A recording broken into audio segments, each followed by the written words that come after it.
Reuben was Jacob's firstborn son and ancestor of the Reubenites, who formed one of Israel's 12 tribes. Reuben's story in the Bible became known for his inconstancy. If on the one hand he demonstrated piety and dignity, on the other he showed weakness when he was involved in immorality with Bilhah, the concubine of his father Jacob. And in this video you will know Reuben's true story according to the Bible. Reuben was Jacob's son with Leah. The Bible says that when Jacob went to Padarah to seek a wife among his parent-in-law, while fleeing the wrath of his brother Esau, he fell in love with Rachel, Leah's sister and daughter of Laban. Then Jacob made a deal with Laban to marry Rachel. But Laban cheated him, and instead of dealing with his wife Rachel, she gave her Leah. And after a new deal, finally Jacob was able to marry Rachel. But he had to remain married too. And the marital life of the two sisters was of intense rivalry. The Bible says Jacob loved Rachel, while Leah experienced her husband's emotional rejection. But on the other hand, the biblical text says that God made Leah be fertile while Rachel could not have children. And it was in this context that Reuben was born. Reuben's birth occurred in Padanah. The Reuben name in Hebrew literally means a child and is in connection with Leah's statement at the time of her birth. In Genesis chapter 29 and verse 32, we read that Leah declared, after her birth, Reuben is quoted again in the Bible, in an episode that also involved the dispute between her mother, Leah, and her aunt, Rachel.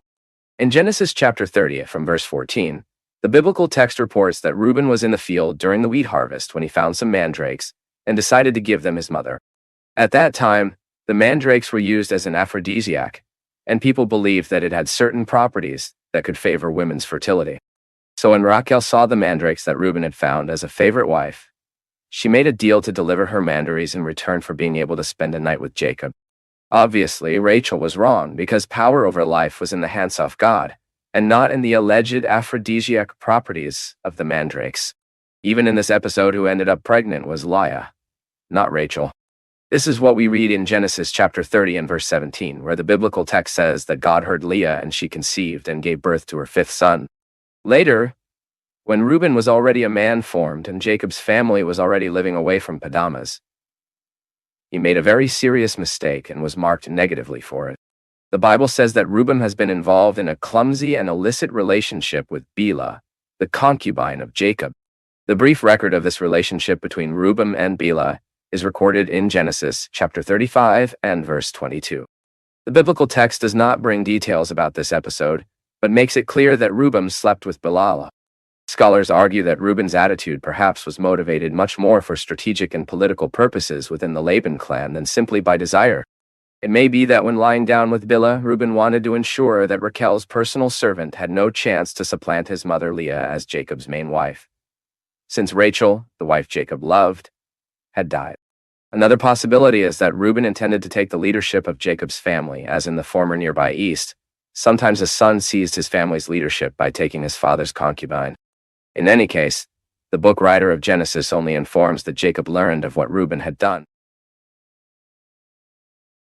but does not record his immediate emotions. Apparently, Jacob saw him in silence, but he did not forget Reuben's sin, and that had great implications for his final blessing. But if it roared or acted despite sleeping with Bilhah, at least he was the wisest in the episode of the attack on Joseph. When his brothers decided to kill Joseph out of envy, it was Reuben who persuaded them not to commit this crime. Instead, Reuben advised his brothers to put Joseph in a grave with the intention of later being able to free him. Then, when Joseph's other brothers sold him to the Ishmaelites, Reuben was not present.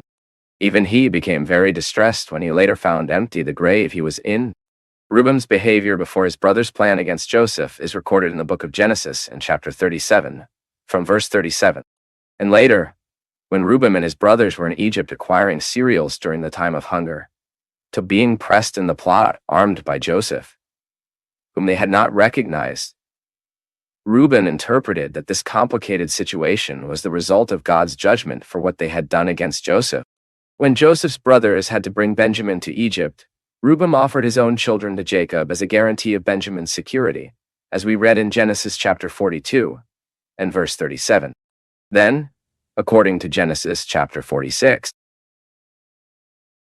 when he finally revealed his true identity and took his father's whole family to Egypt, Reuben immigrated to the Egyptian lands with his 4 children. Reuben's personal story in the Bible comes to an end at the time of Jacob's blessing.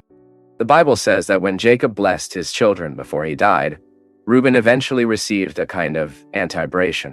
Because of his sin with Bilhah, he was deprived of the leadership that the firstborn was entitled.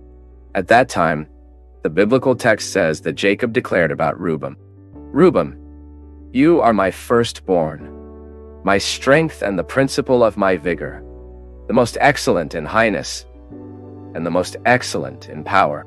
Fickle as water, you will not be the most excellent, because it subsides the bed of your father, and then the you contaminate it. Substures my bed." Genesis. As Simeon and Levi also lost leadership because of their sins, Judah took the prominence among their brothers.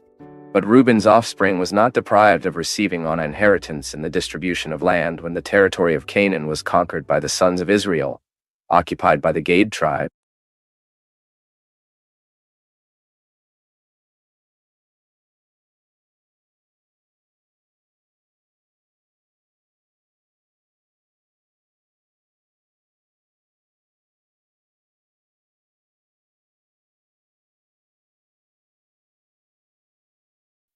Well, if you made it here, it shows you're ready to change. You're done with running. This kind of attention is rare. It's precious. Drop your city in the comments, and if you'd like, share this with someone who's also thirsty for clarity. Thank you, Big Hug, and see you soon.